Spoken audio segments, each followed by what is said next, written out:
आज मैं आपको बताने वाला हूँ कोरल ड्रॉ में इस रीजनिंग की डायग्राम को कैसे बनाएं। तो बिना टाइम वेस्ट करे शुरू करते हैं। तो सबसे पहले मैं इस डायग्राम को साइड में कर लेता हूँ।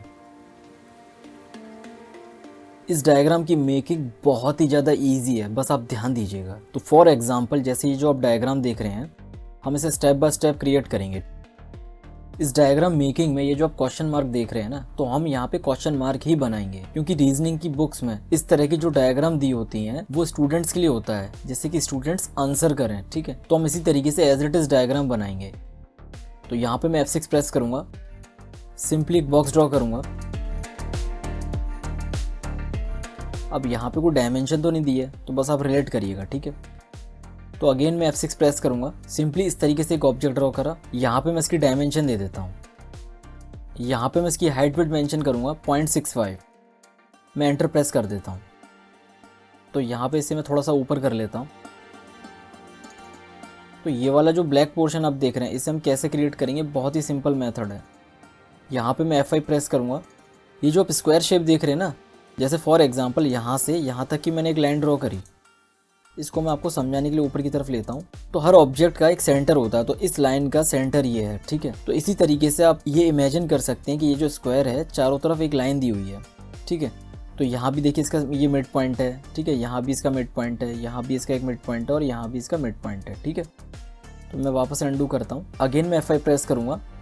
कंट्रोल की के साथ आप 45 डिग्री के एंगल पे लेंगे। ठीक है, जैसे फॉर एग्जांपल मैंने स्ट्रेट लिया, नीचे की तरफ करूँगा तो 15, 30, 45। तो इसको इस वाली लाइन के मिड पॉइंट पे लाके छोड़ देंगे आप। ठीक है, यहीं पे आप दोबारा क्लिक करेंगे, यहाँ तक लाएंगे, फिर यहीं पे दोबारा आप क्लिक करेंगे, यहाँ तक लाके इसकी नोट बंद कर देंगे। ठीक है, अब इसके अंदर मैं ब्लैक फिल कर देता हूँ। इसको 100% ब्लैक करने के लिए आप क्या करेंगे, F11 की का यूज़ करेंगे। यूनिफॉर्म फिल पे आप क्लिक करेंगे, कलर व्यूवर्स पे आप क्लिक करेंगे। इसका ये जो पॉइंटर है आप इसे नीचे की तरफ ड्रैग करेंगे इस तरीके से, आप ओके प्रेस कर देंगे। तो आप देख रहे हैं 100% ब्लैक हो गया। ठीक है, तो इसको मैंने इस तरीके से सेलेक्ट करा। कंट्रोल की के साथ इसकी एक रिवर्स डुप्लीकेट कॉपी बनाऊंगा। तो आप देख रहे हैं कुछ इस तरीके का लुक आ रहा है। अब इसके बाद इस डायग्राम के अंदर ये वाली जो आप लाइन देख रहे हैं, इसको हम कैसे क्रिएट करेंगे, ध्यान दीजिएगा। यहाँ पे मैं F5 प्रेस करूँगा।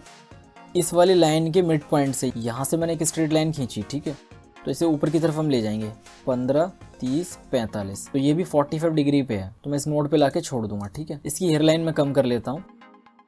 यहाँ पे 1.5 है, तो यहाँ पे मैं कर लेता हूँ 0.8। ठीक है, इसके बाद अगेन F5 प्रेस करूँगा। इस नोड से लाके कंट्रोल की के साथ इसी तरीके से 45 डिग्री के एंगल पे आप लाएंगे, यहाँ से पकड़ के नोड पे लाके छोड़ देंगे, तो ये इसका मिलान हो जाएगा। ठीक है, इसको भी मैं 0.8 कर देता हूँ। ठीक है, तो आप देख रहे हैं ये वाली जो डायग्राम है हमने इस तरीके से क्रिएट कर दी है। ठीक है, अब इसके बेस पे हम बाकी की डायग्राम्स को बनाएंगे और बहुत ही ज़्यादा इजी वे में। यहाँ पे ये वाला पार्ट काफ़ी इंटरेस्टिंग हो जाएगा। तो मैंने इस तरीके से सेलेक्ट करा, कंट्रोल की के साथ थोड़े से डिस्टेंस पे मैंने करीब करीब अंदाजे से इतना यहाँ लाके राइट क्लिक की का यूज़ करा। ठीक है, तो इसकी डुप्लीकेट कॉपी बन गई है। अब आप क्या करेंगे, मैं एस्केप प्रेस करता हूँ, इस तरीके से आप सेलेक्ट करेंगे, तो ये पूरा ऑब्जेक्ट सेलेक्ट हो जाएगा। शिफ्ट की के साथ इस स्क्वायर को डीसेलेक्ट कर देंगे। आप डिलीट मार के चेक कर सकते हैं, ऊपर की जो अदर ऑब्जेक्ट्स हैं ये डिलीट होंगे, सिर्फ स्क्वायर रह जाएगा। ठीक है, तो वापस से मैं अंडू करता हूँ और कंट्रोल G के साथ इसे ग्रुप कर लेता हूँ। अब इसके सेंटर पे क्लिक करेंगे, कंट्रोल की के साथ इस तरीके से इसे रोटेट कर देंगे। तो आप देख रहे हैं इसका इस तरीके से लुक आ रहा है। अब इसके बाद हम क्वेश्चन मार्क लेंगे। कई सारी बुक्स में हमें डायग्राम को इस तरीके से ही क्रिएट करना पड़ता है। ठीक है, तो मैं यहाँ पे क्वेश्चन मार्क बनाता हूँ। तो यहाँ पे मैं F8 प्रेस करूँगा, क्लिक करूँगा, शिफ्ट की के साथ क्वेश्चन मार्क मैंने बना दिया। ठीक है, ये अभी सेलेक्ट है। इस वाले ऑब्जेक्ट से इसको अलाइन कर लेता हूँ। ठीक है, और थोड़ा सा करीब करीब इतना ले लेता हूँ। इस वाले ऑब्जेक्ट को दोबारा सेलेक्ट करके कंट्रोल की के साथ एक डिस्टेंस पे करीब करीब अंदाजे से मैंने इसकी डुप्लीकेट कॉपी बनाई। कंट्रोल शिफ्ट की के साथ इस तरीके से इसको रिवर्स कर दिया। तो ये हमारा तीसरा पार्ट तैयार हो गया है। ठीक है, इसके बाद इस वाले पार्ट को हम क्रिएट करेंगे। ठीक है, इस वाले पार्ट को मैं सेलेक्ट करूँगा और कंट्रोल की के साथ एक डिस्टेंस पे करीब अंदाजे से इतना मैं यहाँ लाके इसकी डुप्लीकेट कॉपी बना दूंगा। ठीक है, अब आपको करना क्या है, ध्यान दीजिएगा। इस तरीके से इन दोनों पार्ट को सेलेक्ट करेंगे, शिफ्ट की के साथ इस वाले पार्ट को डीसेलेक्ट कर देंगे। ठीक है, तो अभी ये सेलेक्ट है। इस ऑब्जेक्ट के यहाँ सेंटर पे क्लिक करेंगे, इसका ये जो एंकर पॉइंट है इस स्क्वायर के सेंटर में लाके छोड़ के यहाँ से कंट्रोल की के साथ इस तरीके से रोटेट करेंगे, ठीक है। तो आप देख रहे हैं हमने इस वाले पार्ट को भी क्रिएट कर दिया। अब इसके बाद हम इस वाले पार्ट को क्रिएट करेंगे, तो आप ध्यान दीजिएगा। ऊपर की तरफ इस सेकंड वाले पार्ट को मैंने सेलेक्ट करा, कंट्रोल की के साथ मैंने नीचे की तरफ ड्रैग करके इसकी डुप्लीकेट कॉपी बना दी। इसको मैं ग्रुप कर लेता हूँ और इस वाले ऑब्जेक्ट से अलाइन कर दिया मैंने, ठीक है।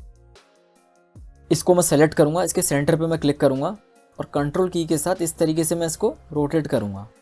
तो आप देख रहे हैं इस वाले पार्ट को इस तरीके से हमने क्रिएट कर दिया है। अब इसके बाद हम इस वाले पार्ट को बनाएंगे। तो इसी तरीके से मैंने इस ऑब्जेक्ट को सेलेक्ट करा, कंट्रोल की के साथ एक डिस्टेंस पे मैंने करीब अंदाजे से इतना ले लिया और कंट्रोल शिफ्ट की के साथ ऊपर की तरफ इसकी रिवर्स डुप्लीकेट कॉपी बना दी। तो आप देख रहे हैं कुछ इस तरीके का लुक आ रहा है।